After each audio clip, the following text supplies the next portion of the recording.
Özlüyorum,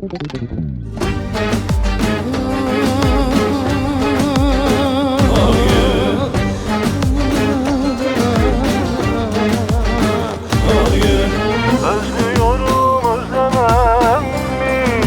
Yollarımı gözlemem mi?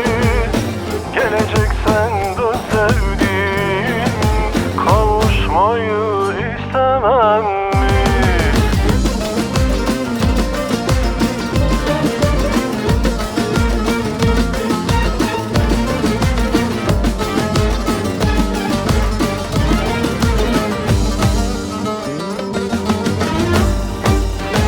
Benim aklım fikrim sende, ayrılık düşürdü derde. Geleceksen bir haber et, bunalmışım bugünlerde.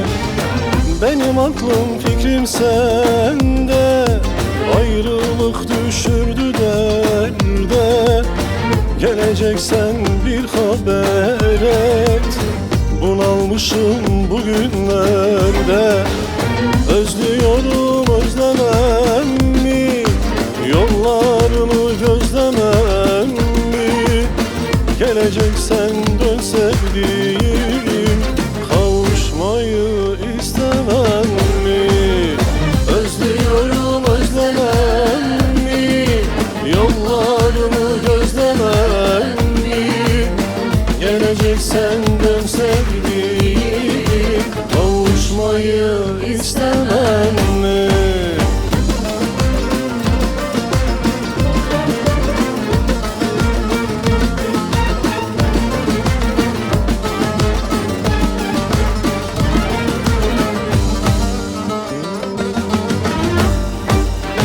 Hasret yakar da kül eder, ömür canda çürür gider.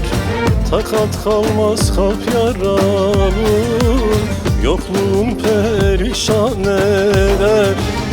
Hasret yakar da kül eder, ömür canda çürür gider. Takat kalmaz kalp yaralı, yokluğun perişan eder. Özlüyorum, özlemem mi? Yollarımı gözlemem mi? Geleceksen dön sevdiğim, kavuşmayı istemem mi? Özlüyorum, özlemem mi? Yollarımı gözlemem mi? Geleceksen dön sevdiğim, kavuşmayı istemem.